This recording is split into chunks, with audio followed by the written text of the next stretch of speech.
We're sitting down with Mr. Ravi Batra, legal counsel to Mr. Prabhu Dayal, the Consul General of India here in New York City. Thank you so much for joining us, Mr. Batra. Pleasure. So tell us about this. Now, Ms. Santosh Bhardwaj, maid to Mr. Dayal, has threatened to sue Mr. Dayal on counts of negligence and abuse professionally with her work. And so tell us about that from your side. This case is a collection of fraudulent and fabricated allegations. There's no truth to this, but it is a very evil scheme, a get-rich-quick scheme, and a scheme to get an illegal green card from the back door. That's what this is. It's an attempt to get a green card illegally and to make money illegally. And the fact that this woman has no integrity is obvious from the allegations that she's made. Here's the record. She worked for Ambassador Dayal in India for a year. Subsequently was posted to Morocco in 2004 until 2008 for 4 years. She went with him. Of course, his wife was there. And after a couple of years, she went on home leave, went back to India. If she was unhappy, she didn't have to come back. She came back. Everything's fine, dandy. In 2008, his term is over. She goes back. Of course, the passport she's carrying is not a regular passport of a regular citizen of India. She was given an official government passport, a white passport. Now, diplomats carry a red one, but she had a white one. And because her employment and her status is covered by the Vienna Convention, she gets extra rights than a regular citizen. But because she is she's on government duty. Okay? Now, Ambassador Dayal then gets posted to New York on September 6, 2008. She don't come with him. He didn't need her. Okay? She chases him because she wants to come to New York. So everybody wants to get some more help. Nothing wrong in having more help, so fine. And so she joins him here on February 23, 2009. She joins him. And all's well. Uneventful. There's not much for her to do because he's out all the time. He's out for lunches, he's out for dinners. He's got 2 and 3 events a night. So, and the daughter is a young professional, and you know how they work. They work until 9 and 10 and 11 o'clock at night. So the daughter's not in the house. He's out. The wife is out with him. So it was a pretty easy life for her. Now, she had a separate residence in this building. This is the Astor Mansion. And the Astors are not known for being cheap, because you can tell, okay? So it's a beautiful building. And they have, on the 5th floor, separate apartments. And there's separate access. So you don't have to go through the ambassador's residence to get to that place. Totally independent. And she had her own studio apartment, 300 square feet, attached full bathroom, air conditioning, heating, lounge chair, queen-size bed, color television, a dresser, a floor mirror, closet space, and a phone on the side table with unrestricted access to any number in the United States. Okay? So she had a life of Riley. And from that, the problem became she wanted to moonlight. And the contract that they had said she cannot moonlight. Okay. The visa given to her by the American Embassy said she cannot moonlight. Now, okay? Before we move on to the moonlighting situation, when you had mentioned that she was trying to obtain an illegal green card, were there any other attempts, legal attempts on her part to get a green card? I think you misunderstood me. This lawsuit is the illegal way to get an illegal green card.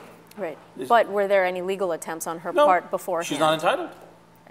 There's no reason. She's here on a work visa as part of the employ of the Consul General staff. So she's not entitled to a green card. Okay. So, but she wanted to break out and make more money illegally from illegal employment, from illegal worker, from employers. the moonlighting that you mentioned. Yes, and the moonlighting. And now this lawsuit is to also get a green card illegally through fraud. Okay. Not happening. Okay. So, you know, at one point in her complaint, she even alleges that, you know, he asked her to massage his leg. And she admits in her complaint that she, not him, she thought that he was making a sexual advance. Now, she has a very high opinion about herself. I got to tell you, okay? The fact that she has sexual fantasies, God bless her. Don't do it on my client's account, okay? How dare she, okay? She wants to have fantasies and keep it to herself? Fine. You want to be like Anthony Weiner and put it out? You're going to get in trouble, okay? Now, when accusations like that are made, how then does, with you being Mr. Dayal's legal counsel, Sure. how do you then prove that this is not true? I don't have to prove anything because the allegation she made is oxymoronic. She never said that he made an advance. She says, I think it's an advance. Okay. So she hasn't even said that he made an advance. Okay, so in cases like that, there is no need to even have any there's nothing to do. Right. Because Okay. It's just salaciousness. Right. This is defamatory, fraudulent behavior of the worst kind. Okay, it's innuendo in a court document. A court document is not for innuendo. It's not for rumors. It's not for mental, psychiatric problems. Okay, whatever she's doing, this is a complete fraud upon the court, and she's going to learn that a court is a great place for genuine victims. It is a horrible place for fraudsters, and she is a wolf in sheep's clothing, and I'm going to take a scalpel and take that skin off because the truth needs to come out. Right. And you know, the fact that she's such a stupid crook, okay, that she did a copycat lawsuit. She took the Subnani facts, which is where the 2 Indonesian maids were sleeping in a closet, and she transposed that to the Astor Mansion. The Astor Mansion doesn't have any such place, okay? There are people who, you know, all over the place, and there's ways to document this. She had her apartment, and by the way, how good is that apartment? Before she was using it, family members of the Dayals would be they were used as guest rooms. After she left, family members of the Dayals and important people visiting from India, the Consul General, have stayed at that place. So it's a wonderful place. It's a place you and I would not be unhappy staying, you know, overnight or a weekend or a week or whatever. Wonderful place, wonderful setting. What you have ultimately is this. The end result of this case is this. She has been unsuccessful in her fraudulent attempt to defame a highly respected man of complete integrity and a reputation that's sterling across the world. She tried, but she's been unsuccessful because a fraud got caught real fast. Now, what is the next step in the legal process in this situation? In a typical case, leaving this case aside, typical case, you know, you file a complaint, the clerk in a federal court, the clerk gives you a summons, then you have to serve it, then whoever gets it, they have to decide, you know, do we want to answer it or do we want to move to dismiss, and so on. In this case, in addition, you have the issue of diplomatic immunity. But that immunity does not belong to him.